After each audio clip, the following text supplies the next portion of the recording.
Sounds of praise rise from Walton High School in the Bronx each Sunday. For now, it's the meeting place for the Heavenly Vision Christian Center, the city's largest Latino congregation. The church and school are in Councilman Fernando Cabrera's district.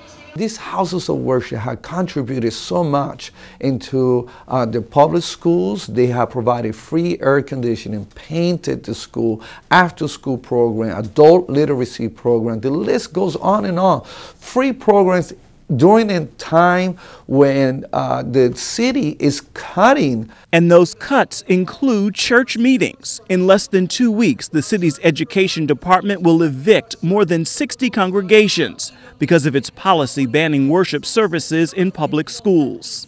We are the only school district, the only large school district in the United States that has this policy, the only state. And this is why we're holding the line. To the governor's office to let him know that we don't want our church evicted. Holding the line includes protests like this one.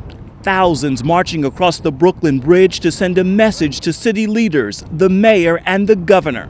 They have an agenda. Let's secularize this city and let's secularize our country. Dimas Salaberrios helped to lead that Sunday march after a 22-day hunger strike and 2 arrests at previous protests. He pastors Infinity Church, a growing congregation in the middle of the Bronx River housing projects, the birthplace of hip-hop music and one of the poorest areas of the country. When I was reached by the gospel, and I was in New York City, it was a church and a school. And my past was being a rebellious young, crack dealer in the streets who escaped from the custody of the cops and was on the run for over 5 or 6 years. So I'm living proof of how effective churches are when they're in schools. If it was in a big cathedral building, I may not have been attracted to go. It's been a 16-year fight for churches to have the same access to New York City public schools as any other organization.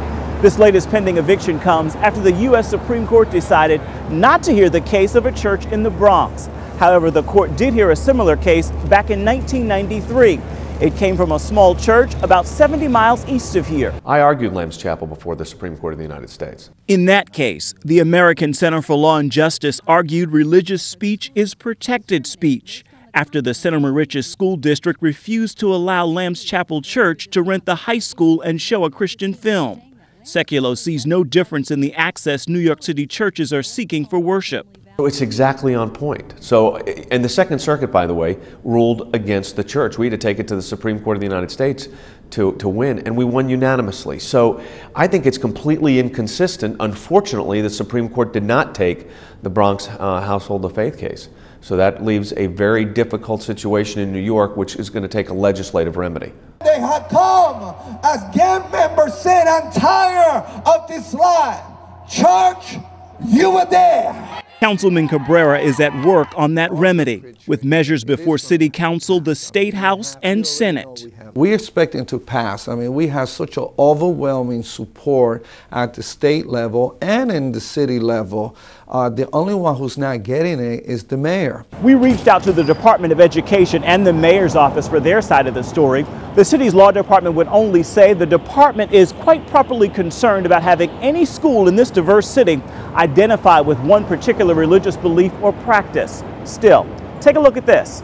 This is PS 133, a public school in Brooklyn inside a building the Department of Education rents from the Catholic Church, complete with a cross at the top. It just seems to be a double standard, and if I may, it's hypocrisy. In New York City, we feel like the levees are breaking and we're using our hands to plug up all the holes that we can. And we're scared that if this thing fully comes out, what's it going to take for our country to stop it? New York churchgoers now hope others will join them in their fight for religious freedom. Efram, CBN News, New York.